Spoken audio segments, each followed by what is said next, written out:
Hey everyone, this is Jamie and welcome back to my channel. This is going to be a shorter build, a shorter video. It's about 10 minutes long. That's crazy for me.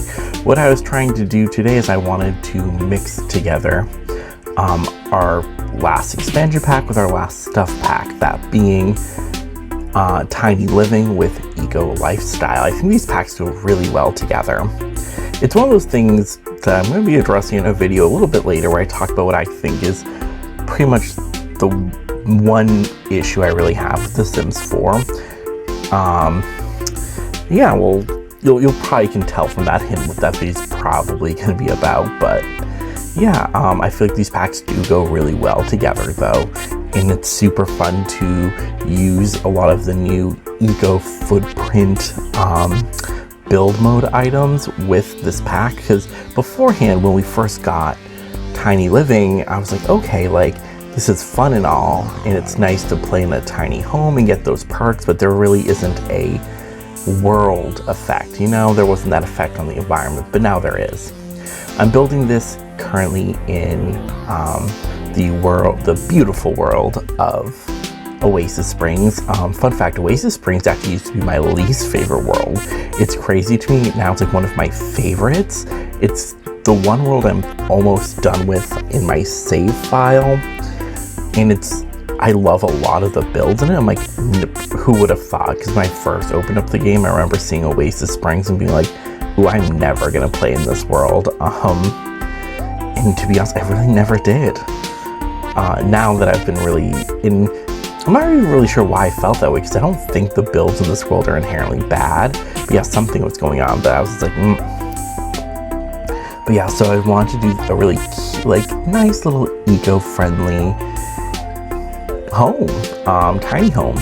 And I was thinking the Sim who lives here really just cares about their environmental footprint, so I ended up giving them some pots so that they can grow their own plants, so they can maybe grow their own food if they want. It is an off-the-lot grid, however it does create energy through the solar turbines and the windmills, as well as it will collect water through the dew collector, so you can live off the grid but still be able to use electricity. Pretty much live a pretty much almost fulfilled, I don't want to say fulfilled, but pretty much a full life. And that was kind of my interest with the update with these items that we got with this last pack and how it would affect off the grid. Because before this, off the grid really was off the grid, but now that we have wind turbines and stuff, that off the grid really means something completely different now. So I really do love that, and I really just you could maybe fit 2 Sims in here comfortably at the max. I would not suggest any more.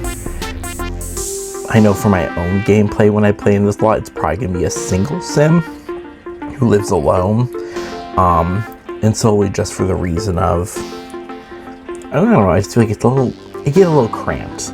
Too many cooks, you know? That saying, too many cooks in the kitchen. That's how I feel like this living here would be. But I also did want to give it a backsplash in the kitchen. It really didn't need one, but I just, that little pop to make it feel a little bit more homey. I was looking at a lot of tiny homes, especially like the mass-produced ones. Not that that's inherently bad that they're mass-produced, but I was looking at a lot of them, and yeah, a lot of them to me, I feel like didn't have a nice homey feel to them.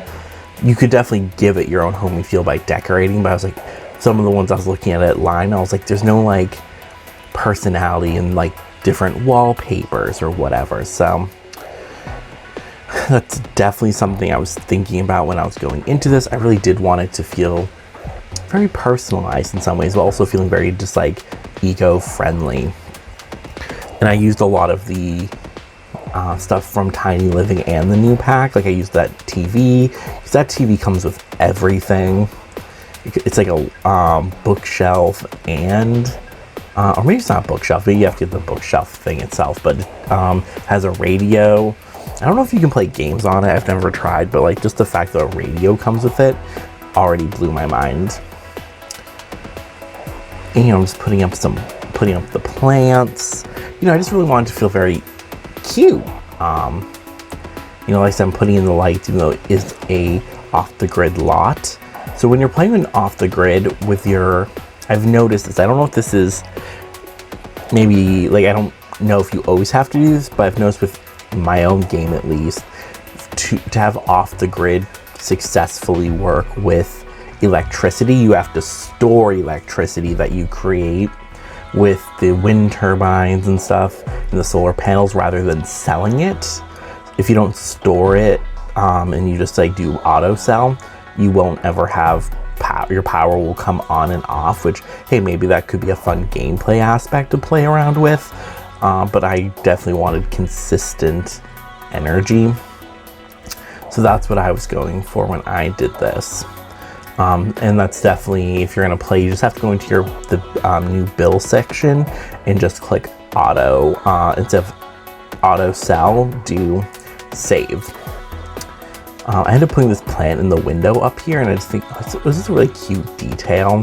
It's really hard to do because, like, when they were building that, they definitely probably didn't think that people would do that. So it doesn't work super well. It kind of, it's a little, it struggles a little, but that's okay. We all struggle a little. But yeah, I used these big new doors from the Eco Lifestyle, which aren't super tiny living efficient, but I do like them. They bring in a lot of light. And I really wanted to use the ladder, so that's why I did a 2-story. I was like, I'm like, I can't do a 1-story. It has to be 2. There has to be a ladder. I've gone back to some of my older tiny living builds. I'm like, yeah, it needs a ladder. Screw stairs. I will say the ladders aren't super efficient time-wise, but like, I feel like if you have a ladder in your real life, they aren't either. One thing I also ended up putting up here that I think is on the gallery. I don't think it was just in my own game. It might just be in my own game, but I think it's in the gallery, but it's not here in the videos. I ended up putting a candle making station thing up there. That way, you know, your sim can make candles and maybe sell those if you want to do that kind of gameplay. This home originally was supposed to be a base, a starter home price. Yeah, it's not. I started off with like the base game or the starter home price, and then added a little bit more, and then added a little bit more again, and just slowly kept adding more and more. So I do apologize. This is not a home for a starter home price. I do have some starter homes on my gallery that are tiny homes. Go check those out. I just built one for Windenburg. I did not film it though, sadly. So I'll definitely have to, I don't know, really push for it here. That one also I used the Get Together pack. So it's more of a Tudor style. It's called like Tiny Tudor or something. But yeah, I just really wanted this to be a cute, eco-friendly lot. So far I'm really enjoying Eco Lifestyle. I think it's a super fun pack. I will have a more in-depth review of it later. I know I haven't really done in-depth reviews of many packs. I know I've one of Realm of Magic, and other than that, it's kind of like packs. I don't talk about packs, but I definitely do want to start reviewing packs more on this channel, so keep your eye out for that. I'll talk a little bit about gameplay that I've noticed, things I like and don't like about the pack. But even with that said, because I do have some things I'm a little like, what about, I do overall really do have been enjoying this pack. But also, I was sold on it to begin with. I'm very much into going green. I make monthly donations to different organizations that fight for keeping the planet green and helping support sustainability. So, you know, like, this was a topic already I was interested in. So anyways, thank you so much for watching this video.